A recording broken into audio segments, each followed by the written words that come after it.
Hello there, and welcome to a new Reaver build for Age of Wonders 4. We're utilizing a Ways of War tome here, and we're also rocking a lot of golems, but only for the later stages of the game, which is a pretty fun concept, and I found this to be wonderful, tanky, very frontline oriented, and a really fun alternative if you are sick and tired of the endless slew of ranged builds for the Reavers. Now, let's get started with the racial and cultural traits that I went for. So, Cult of Personality is here. Well, not a must-have. It's very useful to have more heroes, but I surely would see this working with any other shadow trait. Again, shadow traits are so good for any warfaring culture because of easy and cheap access to knowledge points for killing heroes. That's what it is. Cult of Personality must be unlocked as a Pantheon unlock, so you might not have access to it. Just shove in any other dark culture trait to have access to these dark points. That's all. Ritual Cannibals is, to me personally, also sort of a must-have for this build, because it gives us a lot of things. First of all, our cities grow faster, and we have always some manas to spend for whatever we have on our mind, which is always a good thing. We also gain Corpse Eating, which is a nice soft support for your every one of your troops. It also can deny necromancers their gameplay, and altogether the payoff of this one is really nice. I like this. Racial traits. Here, well, I think you can do a lot of different things. I went for defensive tactics, resistant, and hardy to have a good mixture of resistances all over the board. I can see various things work well here. Among these, honorable mention, which is really worth pointing out, Sneaky, which amplifies the damage of flanking attacks.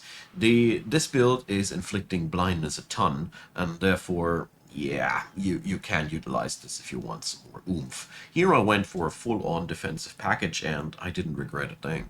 Now, leave it up to you how you want to play it. Defensive traits are working extremely well, and Sneaky as an offensive trait, if you want to pick it into the Reavers, it's just outright amazing. Now, I started out with the Tome of Rock because, first of all, obsidian weapons are really good for any tanky build.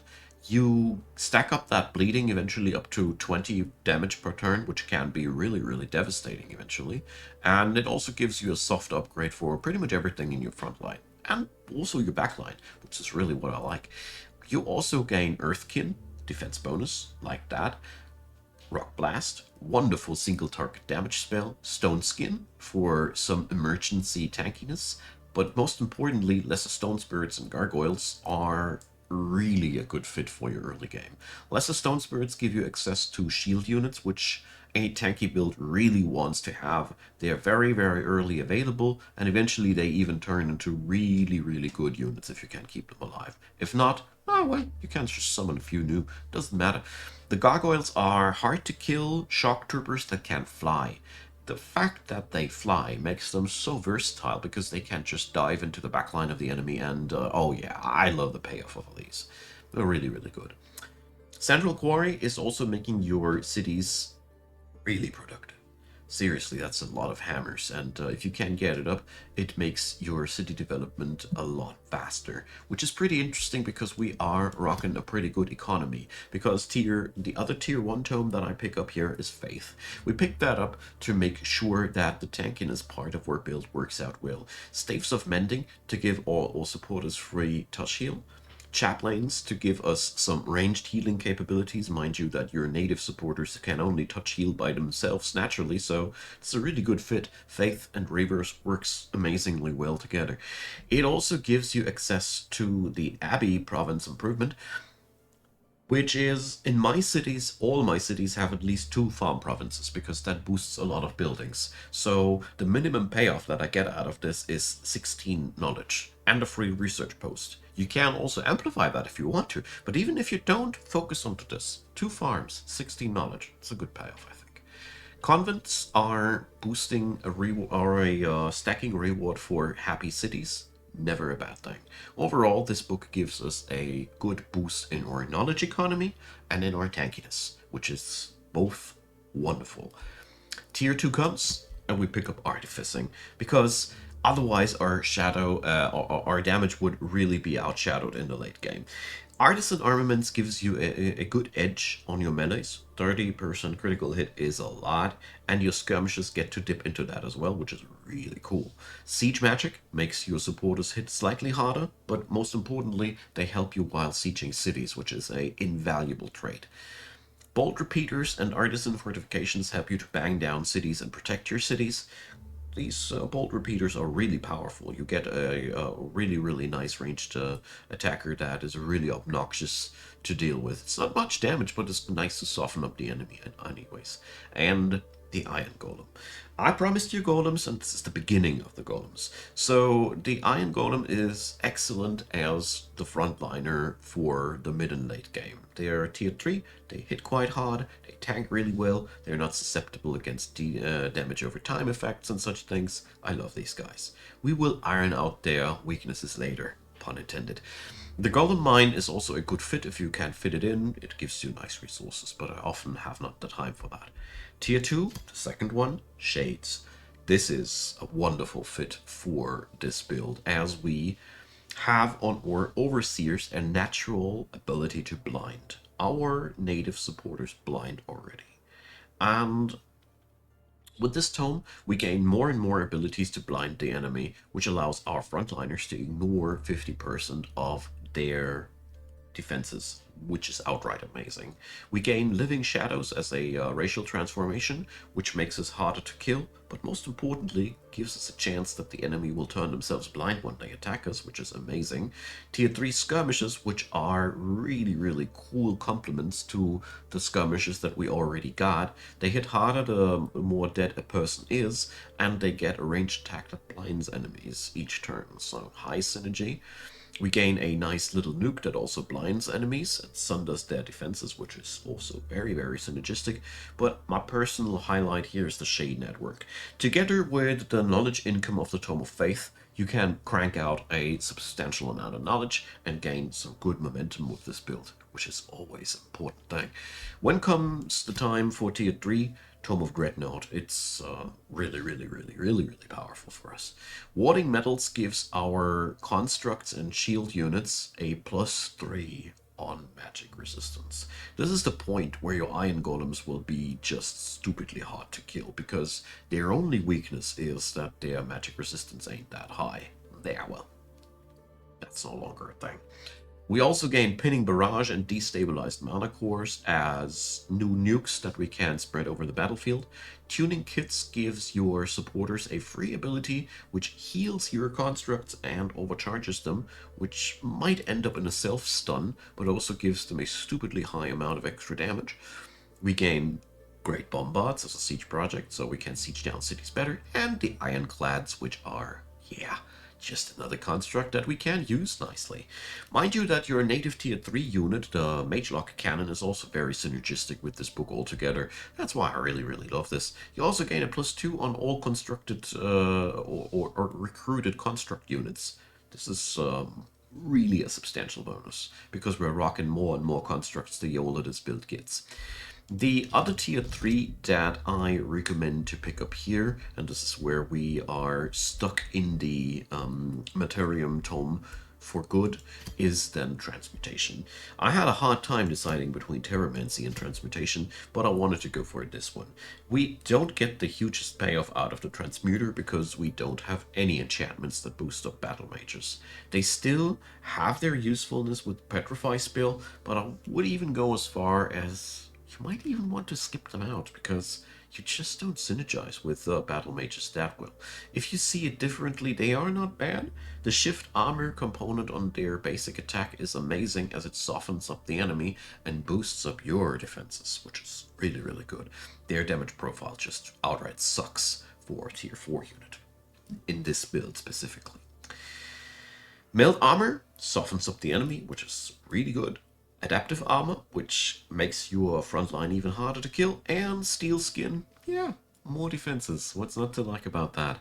Transmutation Circle gives you access to magic materials of your own liking, which is also a good source of hero items, which is just a good fit.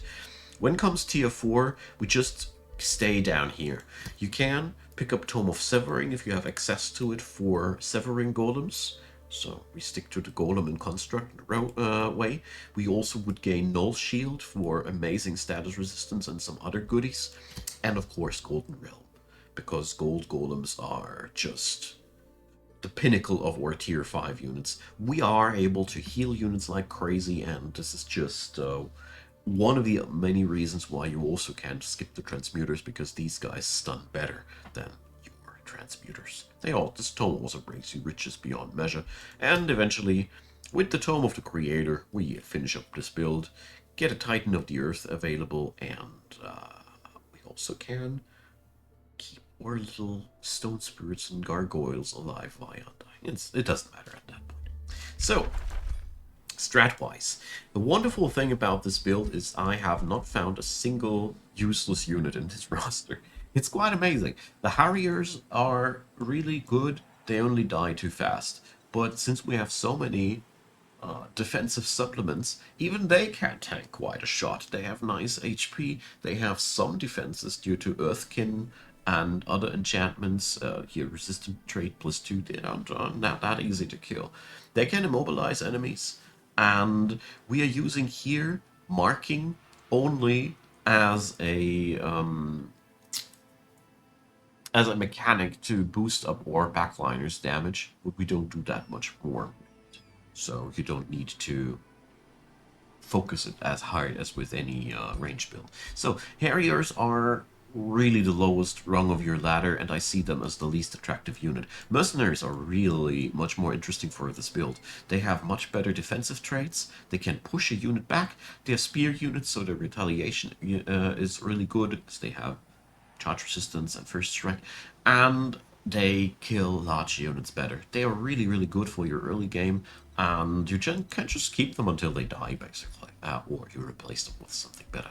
Comes tier 2, we gain access to the Overseers. They play a very, very interesting role in this build, since they can blind. Blindness does cripple the enemy's ranged attacks on one occasion, and it cripples the enemy's retaliation abilities. So we want to open up with these guys. They can also subdue whatever is immobilized, frozen, or stunned, so we also can just pick up whatever we want on the enemy's side and recruit it via war spoils. So if you see any unit that just feel like it's would be a good fit, try your luck, it's worth it. They also have the patch up skill, which is one of the mightiest touch heal abilities in the game, and this is the reason why they synergize so well with Mending Touch for me personally. I see them as a very, very important part of this build to apply blindness on the enemy and keep our frontliners alive. That's pretty much that. Mind you also that they have a 10% bonus damage per marked stack. So eventually these guys will gain 50% extra damage. This racks up, that's all I can say. The other tier 2 that comes are the Mage Locks. The fun part about Mage Locks is their base damage is so high, and the fact that they have breaching capabilities, like they ignore 50% of the enemy's resistances, which means we don't have a single ranged enchantment on this build, they still kick ass. That's the summary of it. And since they also have focused aggression, this damage can increase by a 50% total, so 18 more. It's lovely. These guys are in your backline, give you decent DPS, which allows you to burst out targets that need to be killed, even if you are a frontline build. I love this. Gargoyles are your shock troopers. They are really cool, as they can just fly, like I said before, but what I didn't say is that they get to heal themselves when they go into defense, and they gain flippin' stone skin. These guys are among the most resilient shock troopers in the game, only being beaten by spirit resistance, because if you send them defending, they're actually getting super vulnerable against spirit damage, flopping up to a -6. So if the enemy is rocking spirit damage, these guys are nigh useless. It's the only downside that I have to say about these. They deserve downside though, so it's fine. Chat lanes are, well, they don't blind, that's the problem. And that's the only problem. They can purge negative status effects, which is very important for your build. They can bless for people to hit harder, comes in really handy on those heroes, and they can touch heal. End of the story. They're really useful, but they don't have the same capabilities in terms of applying blindness as the Overseers or recruiting troops. I like a mixture of these, honestly. With Tier 3, we have a wide roster of units. I mean, look at this. This is one of the builds that has so many Tier 3 units available. Later, there are even more Tier 4 units. So, the Dragoon is the reason why we don't need the Harriers as much. They're only real downside is that they can't immobilize targets, but they have a really hard-hitting range attack each turn, and they get to move after they have shot or attacked. They also have a repeating melee attack, so altogether these guys are truly, truly powerful, as they also can inflict mark and get the payoff out of the marking via harrying shot at the same time. Skirmishes work so well for the Reavers out of that reason. Mage-lock cannons are fascinating as they always hit. They also have breaching capabilities. They also have focused aggression, which means also up to 50% more damage, and they don't need to be recruited with gold. War spoils instead. So if you don't have any usage for war spoils, get yourself a few of these. These are amazing. Iron golems are your staple frontliner, like I said. Eventually, the only downside will be the shock weakness that remains, but honestly, you will have so much magic resistance that, yes, will be still a downside and a weakness, but the only one. So, that's that. They will deal a substantial amount of damage due to shadow blades, eventually when the enemy is blinded, so let's talk about Shades. So, Shades are a utility skirmisher, and unlike the Dragoons, their damage profile is lower because they only get to hit once. They're basically like shock triggers. So, that means you don't want to flood your army with either one of these. You want a mixture of Shades and Dragoons to your own liking. What I personally like about these guys is that they also have a second life where they can just slip away once if they drop below 30%. So it's another wonderful thing. Good. So we now know our roster. When it comes down to battlefield magic, you have Suppressing Barrage and Rock Blast very early available. Rock Blast is really cool to cancel out enemies' retaliation and defense modes, and I've used this spell so much. Suppressing Barrage is also really amazing to just flop it on a square where you get all enemies hit. I was very surprised how often I was able to just nail down enemies with that anyway, that it really made a difference. It's also a way to get sub your subdue skill available because of mobilization. Altogether, we are very much thriving on unit enchantments. Engraving of focus is very important for this build to unlock focused aggression for everybody. It might be not the case that we are totally playing hardcore on the marking mechanic, but everything in your backline will get stronger the more marks the enemy has, and yeah, this is just a good thing to do. You're going to go for a economy that revolves around expansion, obviously, and you can, like I said, utilize farms and abbeys quite well. The Reaver Culture has a natural affinity to quarries and foresters and mines, so no farm synergy. So the abbey is going to be, like I said, one thing you should totally force out because it's a very, very massive knowledge gain. But I personally would recommend to choose wisely if you don't want the river specific bonuses and just have research cities or not. It's pretty nifty. Convents and shade networks should be spammed into all of your cities, and you also want to get those overseers as quick as possible. Personally found that these guys were very much the hinging element of my conquests in a bigger picture.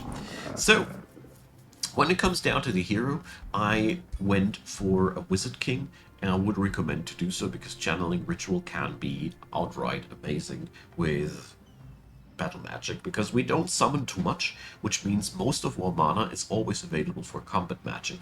I also went for a ritualist because the supportive qualities are really, really good.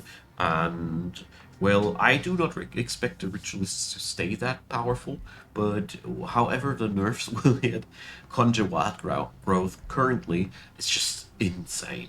You can spam it out in a way that it gives your troops permanently defense points each turn, regeneration. The only downside is that your ritualist can basically not move anymore, but that's that. You also gain the ability to put a regeneration and hastening buff on your entire army once per battle, so ritualists have a huge payoff on this. They also can go for the restore path or the summoning path. Either way, you will have a lot of goodness out of that. The other heroes that I found extremely valuable for this build were defenders.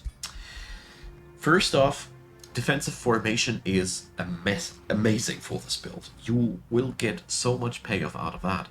Add in a defender that is just standing in the middle of your troopers with shield bearer and resistant vanguard and this whole line of things, and it becomes quite ridiculous how little damage my troops received because of all these enchantments and upgrades there. Endurance training and Champion of Perseverance allows you to shrug off statuses pretty nicely too. So altogether, I felt like there was a huge payoff in that.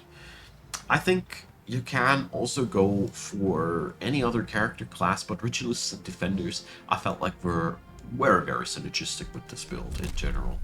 We go here for a very heavy focus into Materium, which I felt like made a very powerful economy to begin with.